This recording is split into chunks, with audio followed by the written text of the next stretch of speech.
Thank you very much, Mr. Clerk. We first of all have minutes.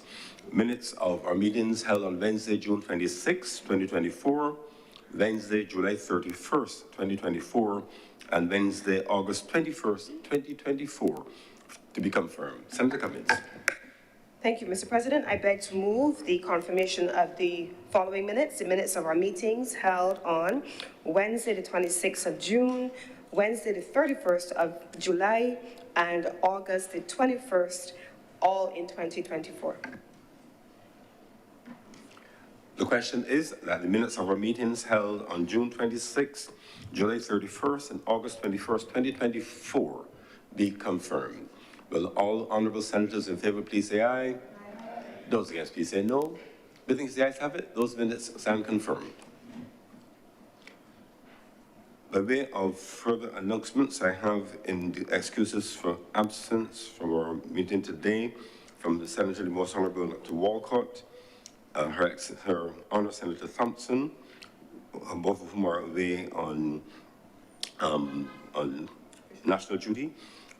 Senator Mr. Maynard, who will be absent today, and Senator Crystal Drakes has indicated that she'll be late. Oh, and Senator Kevin Boyce will be absent today.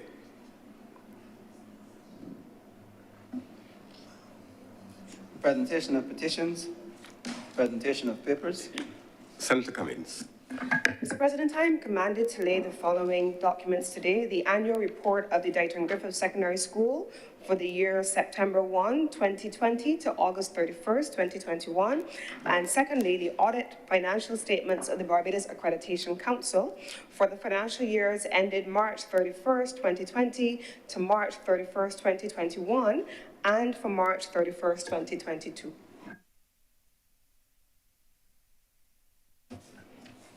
Reports from select committees, questions to ministers, requests for leave to move the adjournment of the Senate on matters of urgent public importance, statements by ministers or parliamentary secretaries, personal explanations, motions relating to the business or sittings of the Senate, moved by minister.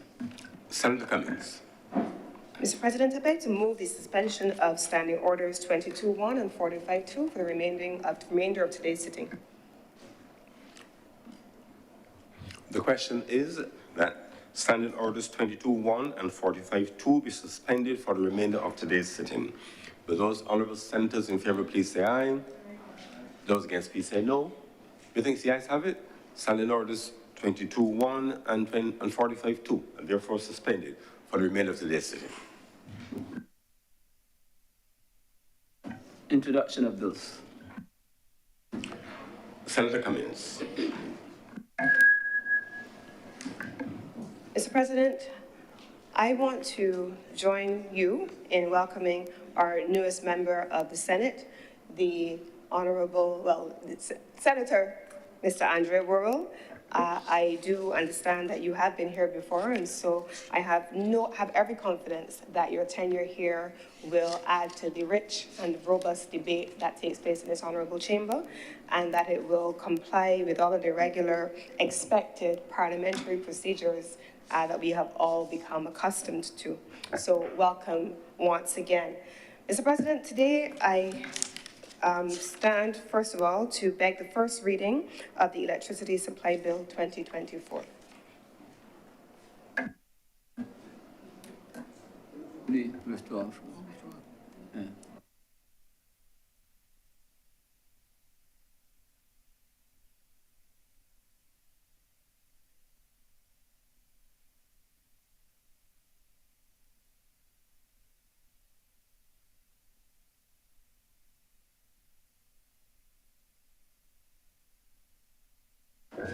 The question is that the Electricity Supply Bill 2024.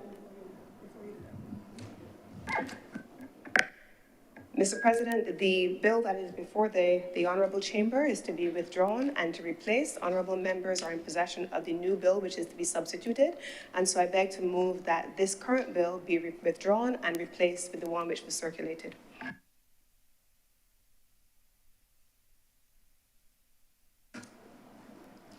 The question is that the previously circulated draft of the electricity supply bill be withdrawn and replaced with the subsequently circulated bill. Those honorable senators in favor, please say aye. Aye. Those against, please say no. Voting the ayes have it. The bill is accordingly withdrawn and so substituted. Senator Cummins. Mr. President, I rise today to introduce. First reading, please. First reading. Mr. President, I rise today to beg the first reading of the electricity supply bill as withdrawn and replaced. The question is that the electricity supply bill be read a first time. Will all honorable senators in favor please say aye? Aye. Those against please say no. Voting the ayes have it. This bill is accordingly read a first time. Senator Cummins.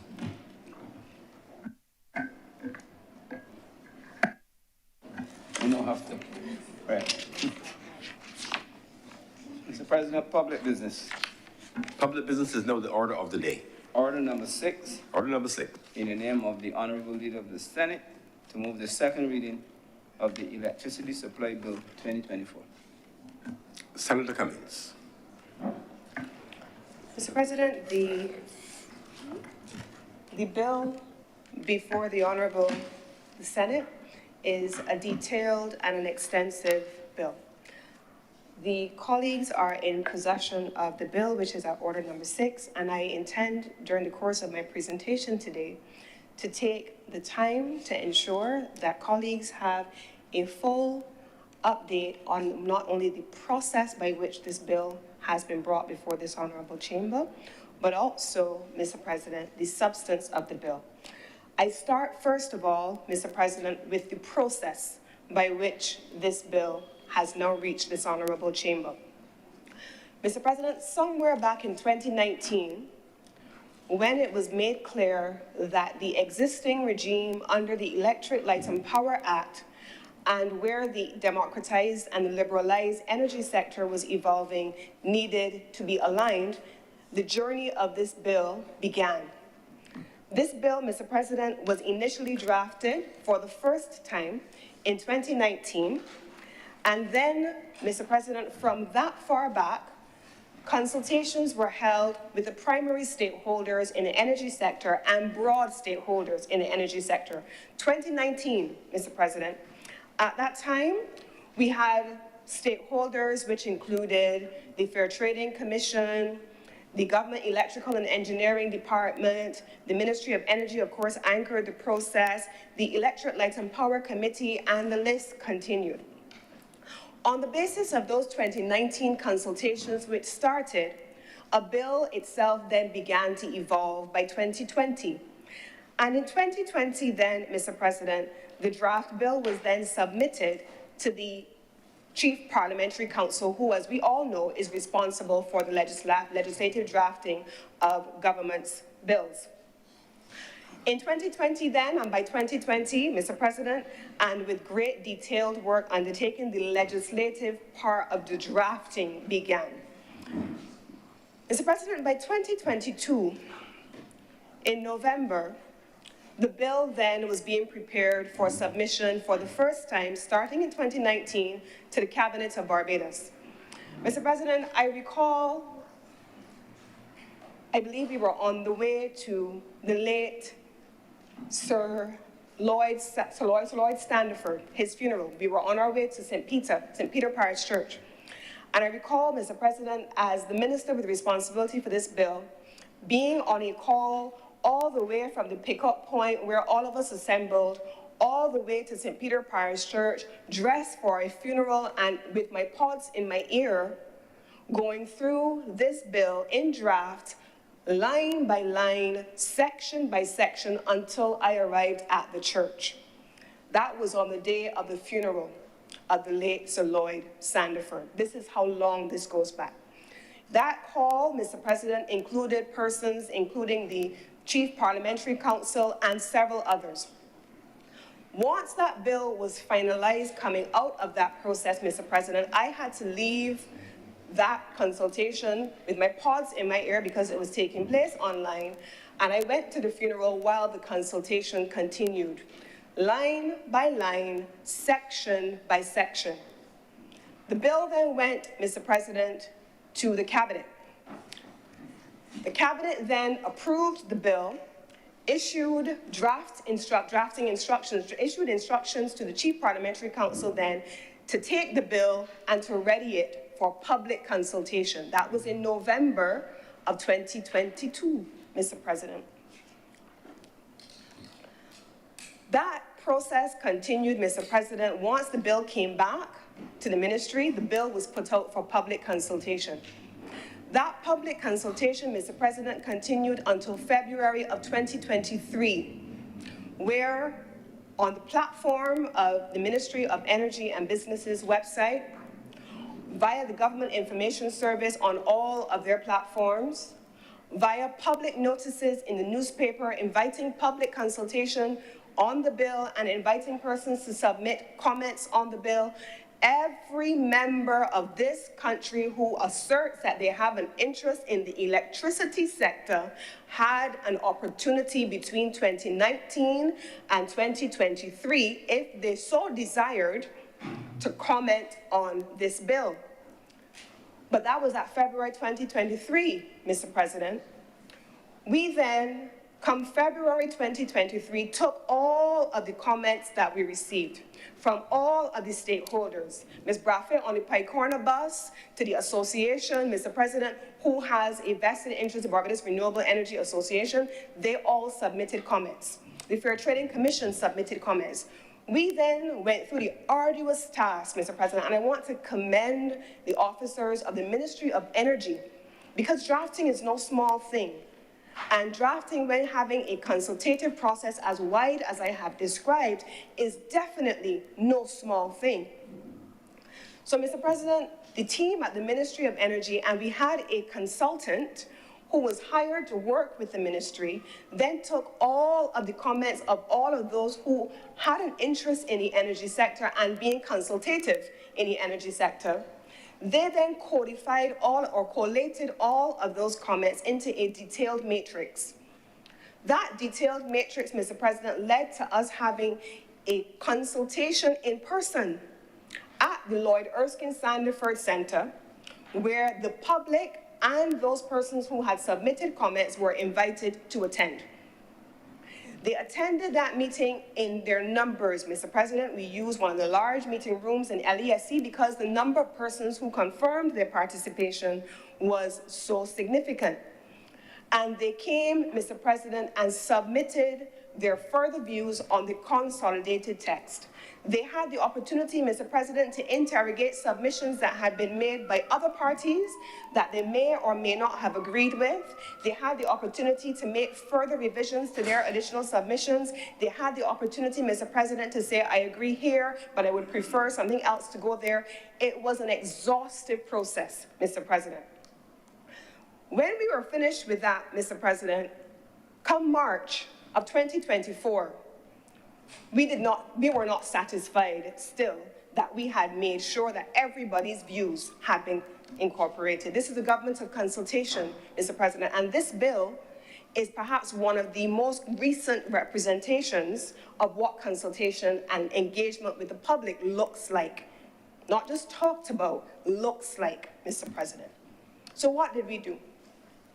We then, Mr. President, between March and September, as recently as last week, not only did we send the draft revised bill back out to the same stakeholders and invite them to comment again, we then included our international partners, who this honorable chamber has heard me speak about on more than one occasion, to come to give their comments. These are people who have worked with the Rockefeller Fund on energy sectors all across the globe. They're not just local or even regional experts, they're international best practice experts. The Global Alliance for Energy People and Planet, they had an opportunity to comment. The Renewable Energy Laboratory Project, RELP, which is a department of the National Regulatory Authority of the Energy Ministry, or what would be the equivalent of the Energy Ministry of the US government. We had the Regulatory Assistance Project coming on board as well. They then added to the local comments among all the stakeholders and gave their further views on where they thought Barbados should position itself given the size of our market and where the global energy industry was going. So we then had local and global expertise. But we didn't stop there, Mr. President. We also then engaged through the person who we brought on last, Sir David Simmons, and I want to commend him, who is the chairman of the Law Reform Commission. He then came on board, Mr. President, with this process. He took everything that I have just described and everything we collated, and he, with his vast experience in the law and in drafting and in managing legal sectors, took the opportunity to engage further with his colleagues across the region. He had the opportunity, Mr. President, to engage with his counterparts and his colleagues in Jamaica and in other jurisdictions, and he wrote several legal briefs for us on elements of the brief. I learned things like the Carltona principle that I did not know existed before from Sir David Simmons. He then took the opportunity, Mr. President, not just to write the legal briefs, but to meet with the technical teams and the legal consultants to go over the draft and to meet with the Chief Parliamentary Counsel, Mr. President. This was no fly-by-night development of any bill, and it most certainly has not been snuck here. Mr. President, when we were finished doing that, we took the opportunity thereafter, Mr. President, to have a further collation of the bill, further revisions of the bill under the very careful and skilled guidance of Sir David Simmons, who is not a lawyer of any kind of questionable repute, even slightly. His skill and his competence and his reputation are unquestionable. He is a luminary in every possible way, as I am being reminded. So he has not exalted himself. He has been exalted by others and recognized by others the world over. And we brought him in to ensure that we had his guidance along with all of the inputs that we have received from the partners. Mr. President, last week, as recently as Wednesday night last week, somewhere around 10:30 in the night, I was still in the office with my team, and we were going through the final revisions of this bill. The Fair Trading Commission, Mr. President, submitted comments as recently as 10:30 on Wednesday last week on the draft of the bill. The Barbados Renewable Energy Association and all of the stakeholders, I was very pleased also, Mr. President, that even at that hour of the night, persons from the GEED, Government Engineering Electrical Department, picked up the phone and answered clarifying questions on the operationalization of this bill. This was not brought here in any rush. It wasn't brought here without the broadest of consultations and with the most expert of opinions having the opportunity to weigh in, Mr. President. I have taken the time to go through the process to ensure that this honorable chamber and the public understands that this bill, starting in 2019, made public in 2020, open for consultation throughout 2022 and 2023, finalized in 2023, and then sent back out for further consultations, has not come here by accident. On the government's legislative calendar, I also want to make it clear that this bill was always on the government's legislative agenda for ministries for debate in September. And so the timeline that we worked with all these months was September of 2024. It was always meant to be done in this month, Mr. President. But it has been delayed, Mr. President, not by anything other than the fact that consultations, engagement, and input from our stakeholders matter. And so even on Wednesday, with the eve of the submission of this bill to Cabinet on the Thursday, we were still open to receiving inputs. And Mr. President, here is what is also true. The Barbados Renewable Energy Association, representing large, small, individual entities, they wanted to have the opportunity still to look at the bill. We sent the bill to them. We proactively sent the bill to them. They were not able to comment in any great detail in time. But you know what we said to them, Mr. President?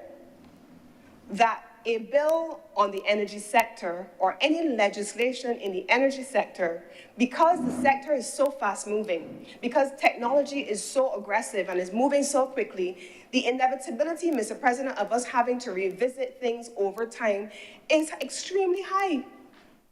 And so what we have agreed as a ministry is to the creation of a regulatory sandbox for legislation on energy, where all of the pieces of legislation on energy can reside, and they're open for inputs, reform, and amendment, in particular, over the coming years, because the sector has evolved so significantly.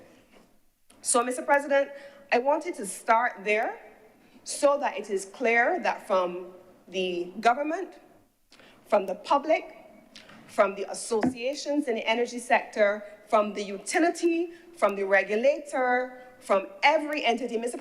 President, we even had, I want to list some of the entities that have commented on this draft bill, Mr. President.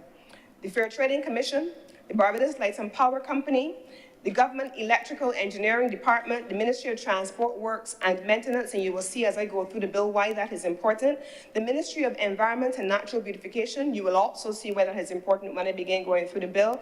We have spoken about BREA, the Barbados Renewable Energy Agent Association, the Barbados National Oil Company, Barbados National Terminal Company, Planning and Development Department, you will see references in the draft legislation to that. The Electric Light and Power Committee, which is empowered under this legislation and under the ELPA to issue licenses.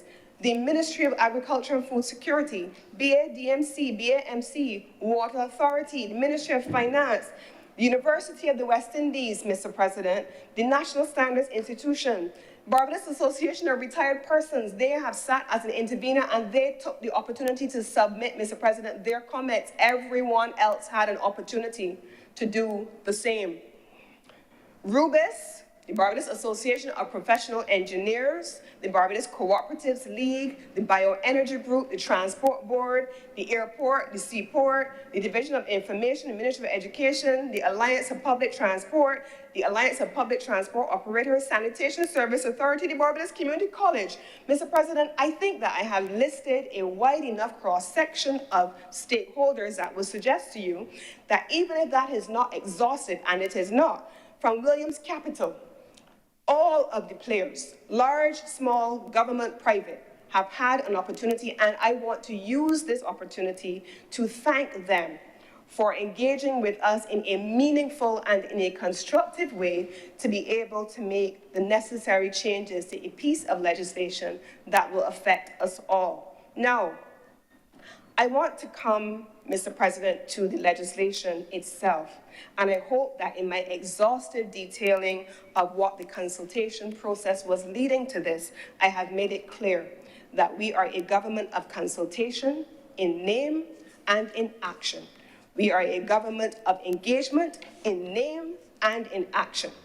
Now, in this legislation, Mr. President, we have two primary objectives, The two primary objectives, well, several primary objectives actually, but first of all, it is to create a new framework for the electricity sector. Mr. President, it is no secret to anyone that the electricity sector, as it was originally in the early 19th century, which is where the original Electric Light and Power Act originated, in the early 19th century, that the electricity sector then is not the electricity sector now. It is clear, Mr. President, that where we are, while we may have, and we are a small market, so let us not fool ourselves, we are a small market, and so the option of having like much bigger economies, multiple players in the electricity space is not a likelihood.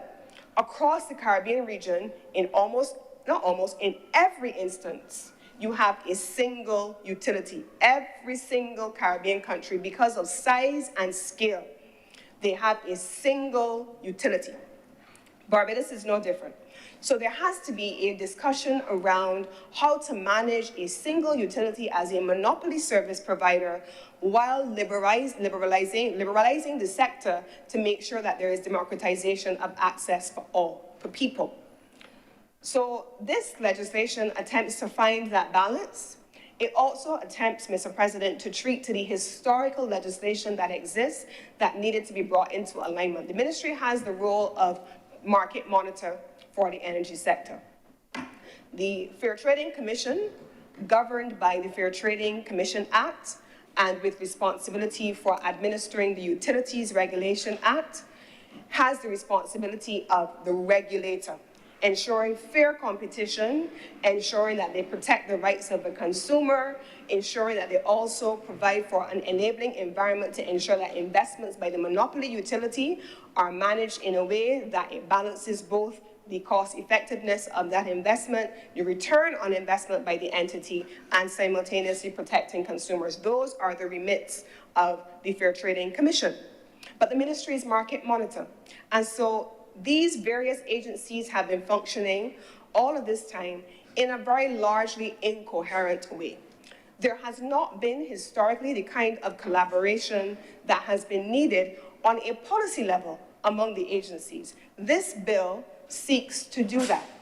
You will see, Mr. President, throughout the legislation, the balancing of the ministry as market monitor, where policy for the country is set, and policy as derived by the kind of consultative process that I have just described is how we arrive at an end point. We are still implementing of 2019, the Barbados National Energy Policy, so that is a framing policy that guides what the ministry does, but the regulator, the commission, they focus on the regulatory management. And you, Mr. President, would know the role of the FTC having sat in a chair before. Mr. President, the first section of this bill then speaks to the overall umbrella objective, system planning. This did not exist in the original Electric Light and Power Act. System planning requires now, for the first time, the development of mechanisms in a coherent, policy-driven way, as I have just outlined, of a number of things. One, an integrated resource and resilience plan. So it looks here under 5.1a in the legislation on the system planning, it says develop integrated resources and resilience and grid modernization plans for the system. So those are not small things, Mr. President. In the case of the integrated resource and resilience plan, the last integrated resource and resilience plan, Mr. President, was done in 2021. The one before that was done in 2019. This is what I'm talking about when I say that transformation happens quickly in the energy sector, and so you will continuously have to have that regulatory sandbox where you are continuously updating. The most recent Integrated Resource and Resilience Plan, Mr. President, is a 2024 instrument. It is currently now, Mr. President, in between the time that we launched it in August 2023 and completed it in early 2024 with the consultants, Mott MacDonald, who had been brought in to do this process and have done it several times before, things had changed. And so we, rather than publish a document that potentially could have been dated, went back to make further amendments, and we are now awaiting the 2024 edition of the Integrated Resource and Resilience Plan. Today is the 27th of September, Mr. President, and as at the 25th of September, the most recent grid modernization plan went out for public consultation. Again, public consultation. The grid modernization plan, which is a requirement of the utility, was drafted, completed, shared with the ministry, but before being shared with the ministry, it had to go to GEED. Once it came back from GEED, the ministry weighed in, but then it had to go to the regulator, as most things do, and it went to the Fair Trading Commission. The Fair Trading Commission, which has the role of the public interlocutor, where the public consultation is legally required, the public consultation then started, and for a period of 3 weeks, Mr. President, the Fair Trading Commission opened the grid code to public consultation and submissions. That deadline ended on the 25th of September, and now the team the technical team at the Fair Trading Commission will take those comments on board, and then the final grid code will evolve as a result of that process. But what this legislation does, and I'm not going to spend much time on this part of it beyond here, but it will be to make sure that the kind of policy coherence that I just spoke about is done in every single instance for all system planning. So what the legislation introduces in this section, Mr. President, is that these things must be developed in consultation with the Commission, which is the Fair Trading Commission, the Chief Electrical Officer, which is the GEED, the System Operator, and the Ministry. So it broadens the scope and makes sure in the legislation that all agencies are in tandem and working towards the same thing, Mr. President. Equally, it requires consultation with those same entities that I spoke about on any matter concerning the electricity sector and on matters concerning the system. It also speaks about system forecasting as directed by the minister. Now, this is an important part of the conversation, Mr. President. We come to work every day. We don't sit on the outside of the system, we sit on the inside of the system. So some of these things we're not guessing at. And sometimes there are persons who think that because they sit on the outside or they may have a couple of conversations that they become the experts on the process. Mr. President, the system planning that we're talking about here, the Ministry of Energy did not and has not for its history had an electricity planning unit. It has not. The Ministry of Public Service has approved the creation of an electricity planning unit, and recruitment is underway now to populate that division. That division internal to the Ministry of Energy is to support exactly what we have here, system planning. It is meant to work in tandem, Mr. President, with an expanded role of the Fair Trading Commission, which is in the process as we speak of recruiting, with support from one of our development partners, a grid modeler, because they, together with the ministry and together with the utility, are working on the process of ensuring that they can implement the provisions of Section 5 of this legislation for system planning. Now, the utility has been extraordinarily cooperative in providing information as requested. Every Friday, I did not have the meeting this morning because I was here, but also because I was in another meeting. Every single Friday, we have, I guess I could call it system planning meetings, but we're specifically dealing with one issue, and we meet every single Friday. And in those meetings, Mr. President, every week, we have the entire Ministry Energy core team, the leadership of the ministry. I chair the meeting as well. We have our international partners, we have the Fair Trading Commission, and we have the utility. We have a data room. We have non-disclosure agreements which have been signed. And in the data room, the utility shares all of the information required by the ministry to engage in system planning, and they have shared all of the information required by the Fair Trading Commission. That is not public information. That is subject to non-disclosure information. They probably will not share that by anybody who just picks up the phone and calls them and asks them. But there is a data room governed by a non-disclosure agreement which exists. And so every piece of information is in there for the purpose of implementing system planning. Then, Mr. President, this is important, the introduction of microgrids. This was not there in the original legislation, but it is critical. It is part of the liberalization of the sector. And so the idea, Mr. President, of including smart grid infrastructure, as my colleague, Dr. Chantal Monroe-Knight would know, smart grid infrastructure for electricity is almost the equivalent as we have done it, and we've seen it done in the past for water. Barbados Water Authority having to have smart grid infrastructure, the same thing applies to the utility. Equally, the underground placement of electric lines, and I think we spoke about that recently. The notion, Mr. President, that a Prime Minister who addressed the United Nations this morning and in her address spoke about issues relating to resilience, who addressed the Rockefeller Foundation yesterday with the President Raj and had conversations around what countries like ours need, who launched yesterday version 3.0 of the Bridgetown Initiative, Mr. President, and has been talking therefore about resilience. The question of underground placement of power lines, electric lines, is a critical part of the conversation. If a climate event hits this country and our power line system and infrastructure comes down, Mr. President, then the ability for us to recover our electrical infrastructure quickly has been severely hampered. And so the legislation, as is the reflection of the policy of the government, speaks about underground placement of electricity lines. It also speaks, Mr. President, moving on to section 6.1, about the process of engaging, again, consultation. The language is throughout the legislation. Targets for electricity supply this time now from sources of renewable energy. You have to integrate, Mr. President, the Commission, again, the chief electrical officer, the utility, and the system operator. Any other persons as may be deemed appropriate, because we want to make sure that it is wide. Equally, Mr. President, I then want to bring attention further to the question of the Advisory Committee. At Section 8.1, this is a mirror almost, but not in its entirety, of the Advisory Committee that we know as the LPAC, which has been established under the ELPA. The ELPA, Mr. President, did establish an advisory committee, but the advisory committee, Mr. President, here, and you will see it in the first schedule and how it has been expanded, and then Section 8.1.4, you will see it here, Mr. President, where the functions of the committee are as they are.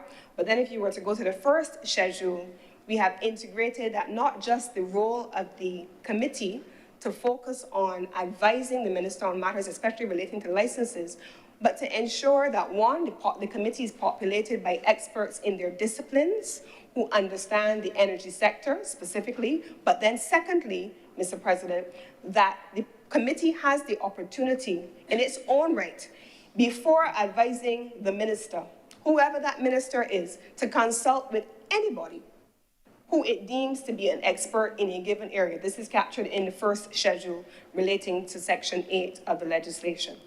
So the idea here, Mr. President, is that yes, we know people sit on boards, people sit on committees, and they may counsel themselves a lot of times because they're experts. But we wanted to make sure that sometimes, especially where technology is fast evolving, Mr. President, when the 2021 Integrated Resource Resilience Plan was done, they had no hydrogen projects in there, Mr. President, not one. In 2019, it wasn't even a thought. But in 2023, we have one. And so the 2023-2024 Integrated Resource Resilience Plan, by definition, looks different to the one that was just 2 years before. So the notion, Mr. President, that a committee can remain static and not consult on issues that are in the expertise of persons who may have come into the space subsequent to their appointment is a notion that we do not subscribe to. And we have made way for experts in specific disciplines, whoever they may be, to be able to engage either proactively or reactively with the ELPA committee. That has been a new innovation that we have put here, Mr. President. Restrictions on certain electricity services without licenses. But Mr. President, this is not, I don't think, magic. You can go and set up electricity without a license easily. Electricity is not water. Electricity burns. Electricity is a safety concern. It has specific considerations that require it to be managed using certain standards. And so Section 9 speaks about what those standards are, and it requires those persons to have licensable activities covered there. The process of applying for a license is detailed at Section 10. The issuance of a license in the same way is also captured there, and you will see mention, and it will come up a little later, under the Planning and Development Act. You will see the section of the legislation that also speaks about planning and development. But then, Mr. President, one of the things that is particularly new is in Section 12 and onward. Sometimes you will not always agree with the decisions that have been made by the technical officials, and one of the submissions that was made by one of the parties, I believe it was the legal counsels, they advised that it was important to incorporate the right to be heard. So that before you make a decision, there's one thing to have the right of appealing the decision, as was there in the original legislation, but before you get to appellate action, there has to be the right to be heard. And we included the right to be heard throughout the legislation. First, the right to be heard, outlined the process of appealing if you were uncomfortable with the decision, incorporated the ability to make the changes as required, and then once the changes were made, then the decision could be stayed and it would not have to be taken. And that has been covered, Mr. President, in all of these elements. Mr. President, at Section 13, that is an important section. It speaks about local content. This is perhaps one of the most important elements of the legislation that is before us and is important to all of us. Mr. President, the section is decidedly broad, and I wanted to spend a moment on this. When we consulted with stakeholders and partners, there were a number of very prescriptive recommendations that were being made. Some people wanted to have a minimum threshold for investment. Some people wanted to have a guaranteed percentage of investment made available. And the decision there was, but local participation can come in multiple different ways. And we wanted to be able to replicate that properly. And so, Mr. President, we then drew on a body of work that the Commonwealth Secretariat did for us, and we want to express our appreciation to the Commonwealth Secretariat. They created a local content policy that helped to frame what we intend to put here. And so they introduced, Mr. President, as is seen in Section 13, the reference to a local content plan. Your project may look different to Ms. Jones from St. Lucie. Ms. Jones' project from St. Lucie may look different to Ms. Barrow project from St. Philip. And so we wanted to make sure that everybody had an opportunity to frame their project within the confines of the specifics of their project to have the same outcome. So the work being done by the Commonwealth Secretariat, that was done by the Commonwealth Secretariat for us, will therefore be captured in the regulations that will be appended to this bill upon proclamation. Those regulations, Mr. President, will include the local content plan, which will cover a couple of things. The inclusion of the local content plans, Mr. President, will include measures that the Commonwealth has shared in their policy paper, such as the following. Individuals shall be given consideration in matters of employment and training and the provision of goods and service in the energy industry value chain. The minister may require that as a condition to receive training pursuant to the legislation, in an individual, Barbadian individual, who is an employee of the government or any of its agencies be bonded to the state for a specific time. Barbadian companies shall be given consideration in the award of licenses, the supply of equipment, goods and services, and all other projects for which tenders and contracts are awarded in the energy industry value chain. But Mr. President, let us also be clear. We are not the innovators of the technology. We're not the manufacturers of the technology. A lot of these things may sound good. Let's buy it local. And in some instances, Mr. President, you may have to partner with a local entity, but you can't buy it in its entirety local. Where would I buy hydrogen? Locally. It doesn't exist. But you have local partners who have become investors in a hydrogen project, and collectively, with an international partner, they are able to launch a project. This is not an academic exercise. This is how it has actually been playing out in the market. Solar panels, Mr. President, are not produced in Barbados, but why should we not be producing solar panels in Barbados? And so there has been a discussion around not necessarily producing solar panels in Barbados, because you want to make sure that there's still economies of scale, but assembling solar panels in Barbados, which would then focus not just on Barbados's consumption requirements, but the regional consumption requirements. We also have, Mr. President, mechanisms like joint venture arrangements within a Barbadian company where you have percentage ownership of the company, and so on and so on and so on. So all of these are the kinds of elements that we expect to see incorporated, Mr. President, in Section 13 and the preparation of a local content plan, which is now a requirement under this legislation. The same principles of natural justice that I spoke about under the renewal of the license are all captured all the way through Section 14 through 16, suspension of a license, and so on. And it also requires you, Mr. President, which is an interesting one, at 17, for you to notify the market monitor of changes where the licensee is transferred. Now, this is drawn, Mr. President, from the Companies Act of Barbados. The Companies Act of Barbados recognizes the licensee at 17A, Mr. President, as a juridical person. So the company may be established, but it may have a beneficial owner or a uniquely beneficial owner as defined by the Companies Act. And so if that changes, Mr. President, there has to be the notification, because of course, there has to be the question of who is the responsible party. Same thing applies, Mr. President, to the assignment of a license. Now, Section 19.1 states right to step in. This is a section that also had the benefit of an extensive process of public consultation.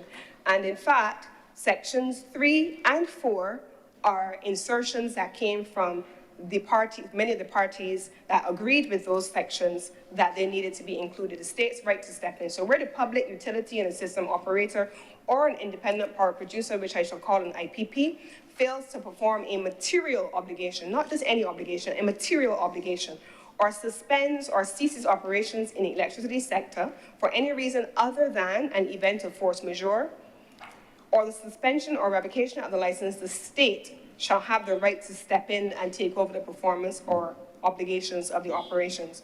So in summary, Mr. President, at a very high level, electricity is a public good, and the state has a responsibility to ensure that it is protected. However, when Section 2 is looked at, it says the state may assign the right specified in subsection 1 to another person who is qualified to perform the obligation or continue the operation. But we did not want that to be the standalone section. So we included Section 3. The minister may include a license under such terms and conditions as may be appropriate for the purposes of subsections 1 and 2, but 4, the state shall not exercise the right to step in pursuant to subsection 1 or assign that right in subsection 2 without providing the licensee with an opportunity to make submissions as to why the state should not exercise or assign the right. It is very clear that the state can't just do what it likes. As a matter of fact, this legislation, for the first time, also unlike the ELPA, binds the state. It says so at the very beginning of the legislation. So we had a number of government buildings, a number of government agencies who were not bound by the previous legislation and who may have gone ahead without licensable activities because it did not bind the state. This one does. The state has to comply with the things that it is asking the market to comply with. Registration, that is covered as well. I don't want to spend too much time on that. Interconnection, this is important, Mr. President, because the interconnection regime is critical and it includes all of the agencies that I have spoken about: GEED, FTC, the Ministry of Course, and the public utility. Duties and participants in the electricity system. I want to spend 2 moments on this section here. Section 22 and Section 23, 22(3) and Section 23. Where the public utility shall not unreasonably refuse to enter into an agreement with a licensee or a registrant, but it also provides a mechanism for how we can arrive at a conclusion where you have a challenge. Where the public utility and the independent power producer fail to arrive at an agreement within the time frame established pursuant to subsection 2, the Commission, Fair Trading Commission, shall specify the terms and conditions of the agreement. And I want to give an example here, Mr. President. In systems over a certain size, you have power purchase agreements. These are typically negotiated between the independent power producer and the utility. The Fair Trading Commission provides a template, and then the final agreement has to be approved by the Commission. And we have not seen in recent years many of the PPAs signed and concluded. The ministry, along with the Fair Trading Commission and the utility, and again, with the very critical assistance of Sir David Simmons, have sat down and have looked at the provisions that have proven to be contentious in the power purchase agreement negotiations, along with our international partners, Mr. President, and we have tabled solutions. We went from having 8 areas outstanding to having 5 areas outstanding to having 1 area that is in the square and in the remit only of the power purchase producer and the utility. And I believe it is my understanding that during the course of the coming week, once this bill is behind us, hopefully, that the utility and the Sir David Simmons and the FTC will sit together to rationalize what that 1 remaining issue will look like. Mr. President, we have then duties of participants in the electrical system, so that is all covered, but I want to raise 1 particular element, Mr. President, beyond system operators. I can go through all of that. Mr. President, in 2019, Barbados had a blackout that the country talked about, laughed about, still talking about, still laughing about, because they call it the monkey blackout. Is that what they called it back then? Last year, we had another one.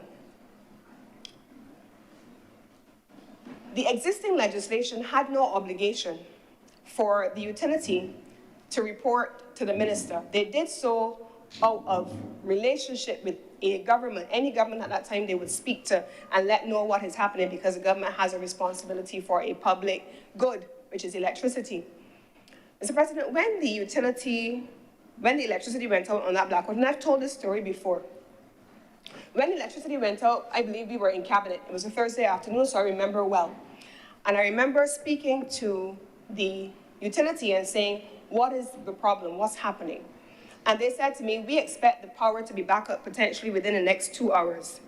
But on the basis of past experience, instinctively, we knew that that was not likely to happen. It took them 7 hours to be able to get the system back up, Mr. President. And why did it take them 7 hours? One, it was a black start, so it required a significant deployment of effort and attention, and it was technical work that needed to be done. But more importantly, Mr. President, because of the high volume of intermittent renewable energy on the grid, it created instability on the grid. When the utility hit, and I was in, at the time I had left cabinet, electricity had come back in the area. We were at 72%, Mr. President. And I was in Massey in the line and the electricity went down, the generator kicked in. Utility was on the phone to say, Minister, we just lost all that we just restored. The system just went right back down. What was the challenge? That at that time of the evening, the clouds are starting to come over. The amount of RE that's coming in from solar panels on different people's roofs, probably many of you in here, is intermittent. And by the time it came back onto the grid, it created instability. And because they can't control it, they can't see it, they can't determine how it comes into the grid. It just comes onto the grid. That's the reason why there's a system operator. But there's also the reason, Mr. President, why there is a responsibility in this legislation when there is a major system failure that the system operator, the utility, has to inform the minister, now by law, and the commission on the status of the electricity system. At the time of those blackouts, they were legally required to notify the commission. There was no requirement to notify the ministry as the market monitor. This has now been inserted in the legislation. But Mr. President, it also says a couple of critical important things at section 3 of that section. The system operator shall conduct an investigation into the causes of a major system failure, utilizing an appropriate root cause analysis technique. This was in language inserted by actually the commission itself. We then have, Mr. President, they must submit to the minister, i.e. the market monitor, not the minister, the person, but the minister, the market monitor, and the commission, within 30 days of the system being restored to normal operating levels, a report on the matter, which shall include all the things above, its findings on the cause of the failure, an assessment of the costs associated with the failure, the measures taken to restore the system. But this is the part that I want to share. The measures to be taken to avoid a recurrence of the failure. And then 5, the measures taken to effectively communicate with the public regarding the failure and restoration of the system. We have incorporated the public all the way through in this legislation. We've also kept the threshold fairly low, Mr. President. Somebody may think, well, what's the definition for major system failure? Could it be that 100% goes down, 80%, 50%? We've kept it at 35%. If 35% of the cumulative installed capacity on the public grid goes down and it lasts for at least 2 hours, it is considered a major system failure. So, Mr. President, this is the section relating to the system operator. Where the public utilities, the system operator, it has some very specific requirements there, and it speaks to its responsibilities on dispatch, which must be kept separate from its other activities relating to generation, storage, transmission, distribution, and the sale of electricity.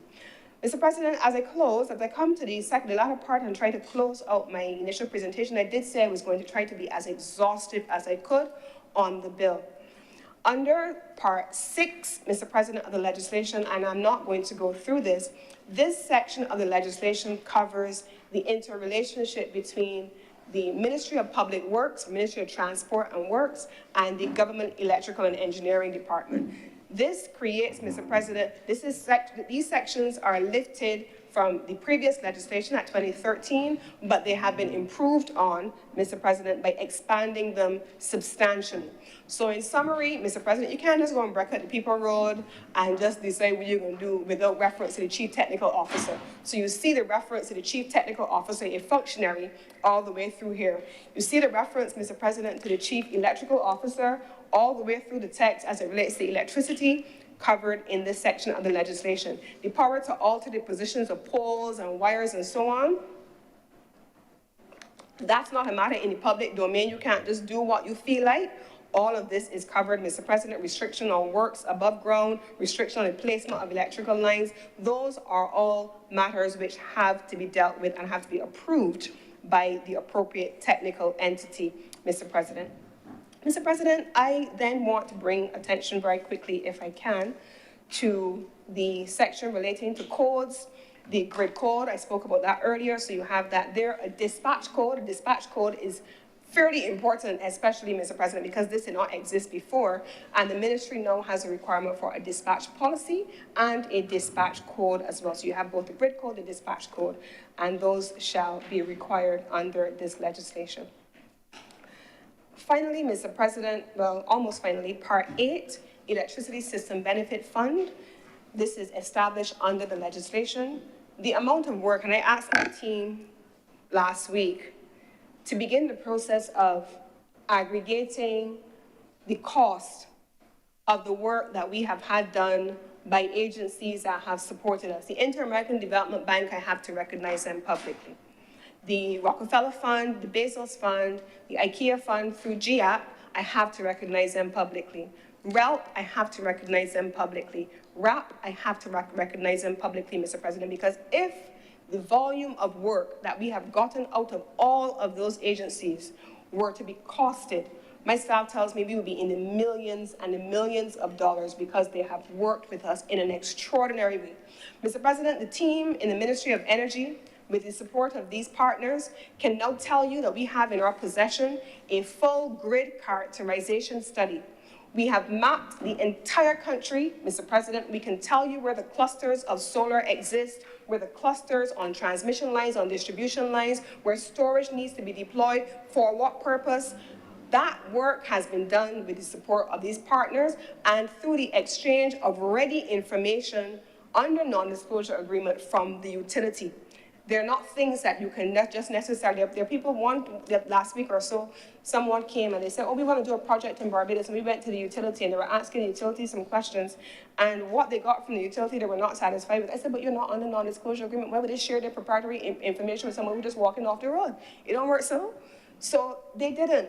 But I can tell you that the Ministry of Energy, with the non-disclosure agreements in place and with all of the international partners and all the development partners, has been able to have full access to the information relating to the grid and relating to our energy system overall. And in so doing, system planning has taken place at a level that has been expansive. I also want to express my support, Mr. President, my appreciation for the Fair Trading Commission, in whose affairs we do not interfere, because there are quasi-judicial bodies, so you will never hear me from here or any other pulpit speaking about matters under the remit of the Fair Trading Commission. That's not for me as a minister to do. But what I can say to you, Mr. President, is that on matters relating to policy, the Fair Trading Commission, on all of the things that I have just described, has sat at every single table, on every single meeting, with every single partner, each and every single time. And they don't have a large team, but they have come to the table in the interest of policy coherence. The decommissioning fund I mentioned earlier, Mr. President, when I spoke about the Ministry of Environment and Environmental Protection, this decommissioning and the decommissioning fund is related to the importance of the circular economy and protecting the environment and ensuring that when you reach the end of life, and the electrical, I'm going to tie this into the electrical inspectors which are in the legislation, when you reach the end of life of your system. Mr. President, yesterday on the back page of the newspaper, we saw someone lamenting people dumping indiscriminately in our gullies. The idea here, Mr. President, is that we don't want to see energy installations, energy infrastructure finding their way in places that they don't belong. And so investors have to incorporate in their financial modeling what is necessary for them when their infrastructure reaches the end of their life cycle, where they will go. where they will put them and how they will dispose of them or how they will repurpose them. That is the requirement for a decommissioning fund, because you're meant to have the financing planned for so you can execute it, and then you are required to submit a decommissioning plan as well. The electrical inspectors are part of this process, Mr. President, because we want to ensure, and funny enough, when Beryl passed through, I remember seeing photos of the energy teams sent me photos of Beryl, and if you recall, the Barbados Light and Power sent teams down to the affected islands, and they then shared photos. That team, working with our team as well, shared some interesting information. They shared with us photos of ground-mounted solar systems that stood up against Beryl and those that did not. And one of the conversations that evolved was what is necessary for resilience, what is necessary for structural integrity. When you're going to put up a solar system or a ground-mounted system, you just look back at it, you just know that it's producing what it's supposed to produce, and if it goes down, you want to understand why. But the requirement for us to maintain installations at a certain standard is introduced in this legislation, one, and it is meant to be enforced in this legislation through the appointment of electrical inspectors who are responsible now for the first time for going out there and seeing and reviewing where installations are for renewable energy and ensuring that they are compliant with standards that are to be developed. These are also meant to be captured, Mr. President, under the regulations, and there's also the provision, Mr. President, for the reporting and how those things are meant to be costed. Finally, Mr. President, Part 11, the Electricity Appeals Tribunal, I've spoken about that before, the opportunity for us to have appellate mechanisms included. If you appeal to the tribunal and you're still not happy, then you have the recourse of appealing to the High Court. I've spoken about I have not spoken about the Renewable Energy Procurement Committee, Mr. President. The Renewable Energy Procurement Committee is, again, this is going to be covered in the regs as well, and it is anticipated that the Renewable Energy Procurement Committee is going to be populated by the Chief Procurement Officer, the Fair Trading Commission, the GEED, the Chief Technical Officer, the Ministry of Finance, the Ministry of Energy and Business, and any other persons who are not conflicted in any way, but the agencies that have regulatory authority for the energy sector, the electricity sector, and for government procurement are expected to be under this section in this committee as captured in regulations. And so, Mr. President, I have gone through the bill in this great detail deliberately, because a lot of times when we introduce bills, we speak about the policy framing. But I wanted on this occasion, because this is a substantive bill, to go through the bill itself. At Section 72, for example, it speaks about planning and development permission, planning and development plan. We have a planning and development plan. We have a development plan for the country. And we want to make sure that what we do is in coherence with that. This bill is a coherence bill. It is a policy-driven bill. It assigns to the regulator the role of the regulator, because they already have those roles assigned in the Fair Trading Commission Act and in the Utilities Regulation Act. That's their responsibility. That's where the interveners exist. There's no mechanism. There never has been a mechanism in our legislation for there to be anything called an intervener before the ministry as a market monitor. It has never existed in law, Mr. President. That's not there. But it has existed, Mr. President, before the Fair Trading Commission. At the Planning and the Development Department, which is responsible for Section 72, there's also a public process. If you want to change the use, Mr. President, of a piece of land, you have to put up a sign. You have to have a public consultation in the area. People who live in the area or whoever has an interest, they are invited to come and submit. Those processes have been embedded in this legislation and they have been reaffirmed. There has been no attempt, either in spirit or in action, to remove the process of public consultation, even slightly. They remain vested in law, Mr. President. And so the opportunity will come, I am sure, for me to speak about matters relating to policy. When I close up this bill, I have chosen to use my time to go over the bill itself and to make it clear. There are a range of things happening in the energy sector. There are on the policy side. This bill is not meant to be a catch-all for everything on the policy side. The policies will be spoken about at such time as may be appropriate and in a different context, but this bill speaks about regulatory management as it relates to the role of the market monitor and how the market monitor interfaces with the public, how it interfaces with the other agencies that have legal authority over the electricity sector, and then how these things then empower Barbadians as the new independent producers to come into the space and have access to what has been a lucrative and potentially transformational sector that is the sector of our future, Mr. President. And with these few words, I beg to move that this bill now be read a second time.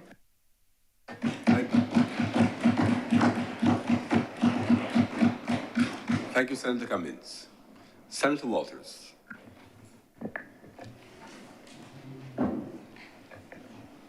Good morning, Mr. President. Good morning to my fellow senators. Let me first join the President and the leader of government business in welcoming my comrade, Senator Andrew Worrell, to the chamber. I look forward to working with him on behalf of not only the party's interests, but the people of Barbados. Mr. President,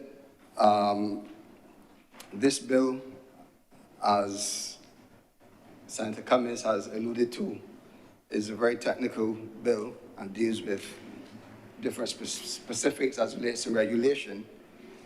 This is the first time that I think she's had to speak so quickly to go through the contents of a bill. And I've lost some of the explanations for some of the sections in the bill because she was going at such a pace given the time constraints. But before I dive into the details of the legislation to provide our commentary on it, I just wanted to use some of my time to give Barbadians a sense of the current state of the energy sector as we see it, and to also share with the chamber what we believe Barbadians are looking for, because we should not have a conversation this important when it comes to major utility in this country, especially the provision of electricity, and not have a discussion around the consumers. Those are who we are here to serve. Mr. President, according to the IMF staff report for the December 2023 Article 4 consultation, it says Barbados's greenhouse gas emissions are low, contributing to less than 0.01% of the global total. Emissions mainly come from energy and domestic transport, 73.7%, waste, 14.9%, industrial processes, 8.5%, and agriculture, 3%. In other words, as a country, our contribution to greenhouse gas emissions on a global scale is insignificant. Why then does Barbados pursue a strategy of becoming 100% renewable? A strategy which is easily supported, and we definitely support it, but in our view requires much greater understanding and discussion. We support the environmentalist view of preserving the environment and so forth, but the question still has to be answered. Why does Barbados pursue a strategy of becoming 100% renewable, given our contribution to our global greenhouse gas emissions?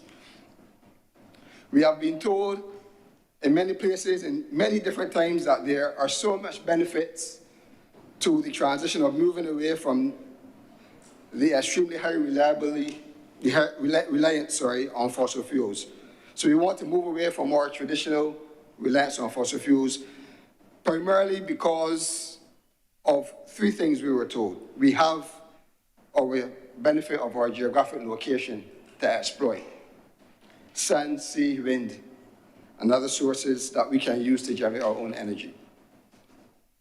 We need to save foreign exchange because we have been spending hundreds of millions of dollars on the importation of fossil fuels. And it is a measure to control the cost of living in this country. Because not only do we get a cheaper alternative when we do transition to alternative energy solutions, but we also get a it's more predictive, so we can plan better and we can sleep better.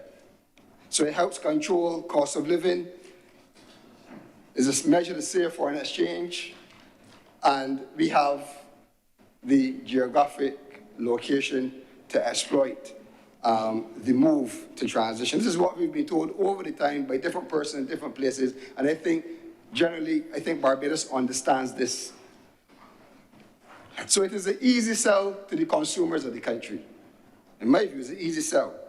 You get more affordable utility bills at home, you get more affordable transportation, and you get more affordable and predictable operating costs for business, all types of business, whether a small business, whether a large business.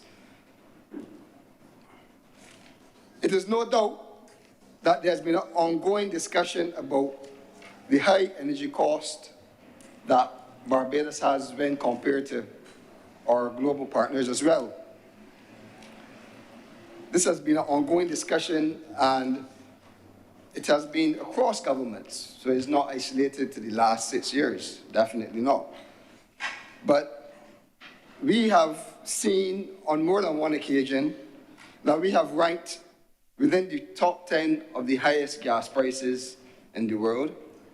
I think in 2022 we are at number 5. I think we made top 10 in the higher electricity cost in the world as well at some point. So there is clear justification why we would want to move away from the fossil fuels. Because we import the fossil fuels, we import the cost, we have to go where the markets are going. Where we transfer that to where we have our natural resources and we're exploiting those, then we get some measure of cost reduction and affordability and consistency in those costs as well, regardless of what is happening in other jurisdictions which we don't control. Barbadians want reliable but affordable solutions, including energy. At the same time, they need an urgent ease when it comes to the cost of living and the cost of doing business. The peace of mind is what the country needs. A peace of mind that the transition to renewables, although an easy sell in theory, becomes a reality when Barbadians are able to feel it in their pockets, when businesses are able to feel it in the way that they can manage and plan for their business. I suggest, Mr. President, that a national effort to move to alternative sources of energy should be materially focused on lowering energy costs to consumers in Barbados, whether households or businesses. The transition effort should be balanced. We therefore should not seek to turn the conversation into one of economics only for the purpose of foreign direct investment or for even jobs or even taxes on the production of the energy without equally focusing on what the end cost will be to the consumer. I think that is what Barbados is also key to hear from the government. I think that is very key to this conversation.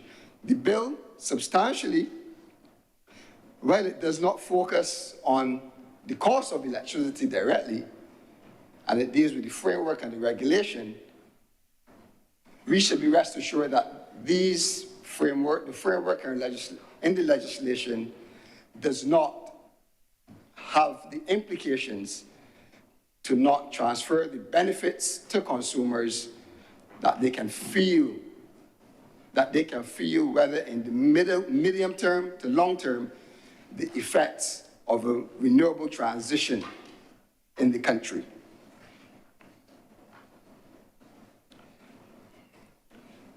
I agree that the investors who invest, because it will cost money to invest. It will cost business partners to invest. We need the investment. We need persons to go out there and take the risk. It is not that much. I don't think we can use the word risk as much as we would use it in a normal business sense, because it is almost sometimes that you are guaranteed a return on your investment. But there are risks, but we understand that investors should have their fair rate of return, but consumers must also have their fair rate of return as well. The disposable incomes of households in the country has been eroded over the last 5 years, between 2017 and 2022. I think the purchasing power of Barbadians have reduced by about 9%. And that information has been taken from calculation from the Central Bank report, annual report of 2022. So I'm not just saying it to pinch at people's emotions. We are feeling it. Barbadians are feeling it. And I think it is important then that legislators strike a balance and policymakers strike a balance between what an investor is expected to obtain from his investment, whether it's a local investor, whether it's a person that simply has a solution on his rooftops that is contributing to this good. A balance between the investor and a balance between the consumer, the households, sir, and the small businesses and the businesses that operate in this country. They must be able to feel it, and the transition cannot be done at a detriment to the persons who must pay the bills. So, sir, while the bill does not address fundamentally the financial issues, as Senator Cummings alluded to, it focuses on the structure and organization of the industry, we must ensure that the contents and the structure that we seek to set up does just that, strike the balance between the investor and, more importantly, the consumer. Mr. President, it is important also to bring into focus some of the things that have been happening in the sector over the last few years, because things are moving so fast that sometimes we lose sight of either the advances or the setbacks that we've had. And I think that this provides an opportunity for us to look at the sector, especially over the last few years since this government took office. In coming to office, the government of Barbados pursued the agenda to 100% renewable by 2030. We have a Barbados National Energy Policy, which was referred to on multiple occasions for 2019 to 2030, that supports that vision. We were also told that this transition will bring the relief to the consumer. And we also had more things from government officials, sir, that promoted the agenda from an economic perspective. And we've heard phrases like spurring economic growth. A minister also made reference to renewable technologies as investment pathways. And that was, in coming to office, that is some of the conversation and dialogue that the government had with the public. It identified the transport sector as key to the transition. And I'll quote an official, if I can, who said the transport sector is particularly integral to the transition and will be dragged kicking and screaming, if necessary, into the revolution. Well, the public has felt the effects, and we have been dragged and kicked through the transition, because we, for sure, have to endure the doubling, almost doubling of transportation costs to the average person who needs to use public transportation. Bus fares has gone up by have almost doubled. I think around 75% or 80%. We have to now pay a fuel tax, which is asking consumers to pay, in some cases, almost 3 times as much as they would have previously paid in a road tax. So the transport sector, the people in this country are being kicked and dragged by the government today with prices at the pump. Prices at the pump not moving for over a year, 390 days to be exact. This is the condition that the people are faced with. This is the state of the energy sector as the average person sees it. And although we have asked the question on behalf of the people of why there have been no fluctuation in the fuel prices at the pump, given the change in global price of oil on the international market, we have had no response from the government.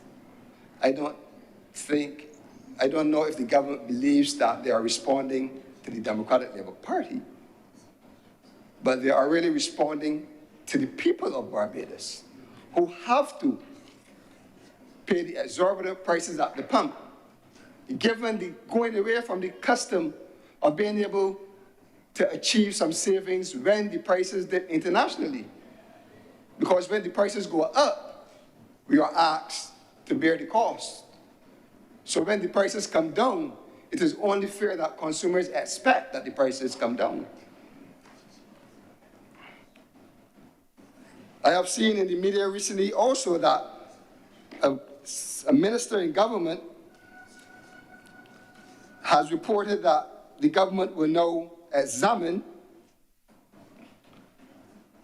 if they will continue the VAT regime on the electricity bills.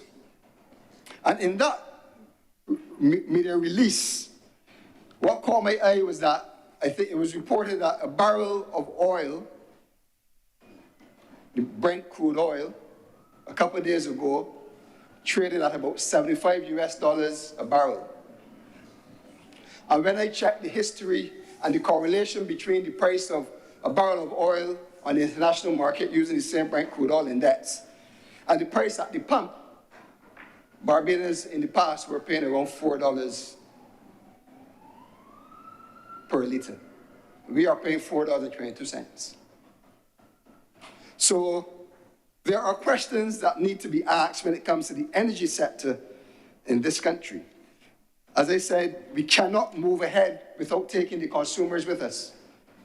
A very important part of what we do here is to effect change, positive change in the livelihoods of Barbadians. The government continued with their energy transition, and they got going with the public sector smart energy program, which research says $56 million was invested into the program to retrofit government buildings to bring renewable and efficiency technologies, public lights, and energy efficiency technologies to public lighting, etc., as well as to encourage studies on renewable energies and institutional strengthening and public awareness. The government moved swiftly to announce to Barbados that the renewable energy sector, the energy sector, was open for business. Homeowners were told to get involved in the renewable thrust, in the energy revolution, as they term it. Put PV systems on your rooftops, sell back to the grid, earn a return, contribute to national grid, and still have a low return as an investment option. Comparisons were made to how much return you get from a savings account at the bank, to how much you would earn in getting involved in this sector. Entrepreneurs and investors were told to get involved. Use your existing properties to put PV systems in, sell to the grid, earn a return. Buy and lease land is what persons did. Bought land, they leased land, some even prime agricultural land, and invested in solar farms to earn a return as well as to contribute to the national good. Let's not forget the BEST program during COVID, where $300 million of taxpayers' money was invested into that program to support the hotel industry, of which a percentage of those funds, if I recall, had to do with renewable technologies investment. So the government full steam ahead. And slowly but surely, the conversation shifted more to economics, from a business transaction side, from a foreign direct investment side, and slowly moved away from the cost of electricity to the consumer. During this time, Mr. President, although known to the government, it doesn't appear that they made any substantial progress on the other critical areas on the transition, particularly the battery storage. It is now like it is almost a new phenomenon. Now you hear calls by the government that we need to move exceedingly quick to set up battery storage, since the national grid is virtually out of space to accommodate electricity from solar PV systems. We have successfully transitioned into an energy crisis of sorts. From an energy revolution to an energy crisis. So the others can laugh and smile, but this is how Barbadians are viewing it. The persons that have invested in the systems are now locked out. And according to government officials, again, the current grid can only incorporate 100 megawatts without any storage. But we have 205 megawatts of generation licenses approved and waiting for connection. So easy math, 105 licenses, megawatts of licenses approved but not connected. Another 333 megawatts are in the application process. Investors locked out of the grid, and they are unsure of when they will be able to start to recoup, not now their returns, but their losses. Because remember, it wasn't losses before, it was a rate of return calculated, and that what got people excited. But no, they invested, they built the systems in many cases, they borrowed funds, so they now have to recoup losses. On the other hand, Mr. President, there's also been no reduction in the price to the consumer. Furthermore, there have been increases, and there's signal to be even more increases that households in this country cannot afford to bear.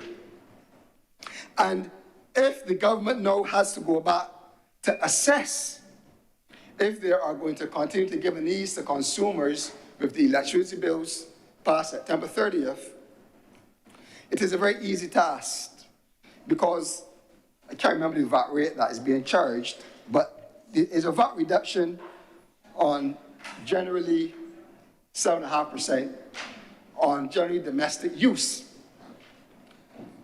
And if I look at the Central Bank report of June 2024, this government has written 17% more in VAT than it did in 2019, 2020, $158 million more. They can afford not only to continue to give these, but to reassess what the true rate of electricity, what the true VAT rate that should be charged to consumers in Barbados as it relates to electricity. And to respond to the senator who says that they continue to grow, growing on the backs of inflation without intervening to protect and cushion consumers. That is what we see. Because the spending power, we also see the spending power of our citizens being eroded. So, Mr. President, we are now in a situation where investors are locked in the grid, locked out of the grid, sorry. Consumers are asked to even pay more. And we have moved from energy revolution to energy crisis. The current state also is that although the government seems to have a handle of where the country is as relates to utility license that expires in a couple of years, 2028, the country is yet to hear the details of those negotiations and start to see the contents. And start to see the contents of those terms and conditions. And that is something that, if you want to be transparent, these things take time. And it takes time to consume, it takes time for persons to read and to consult. And I believe that this is a process that the Constitution needs to start before it becomes a rush.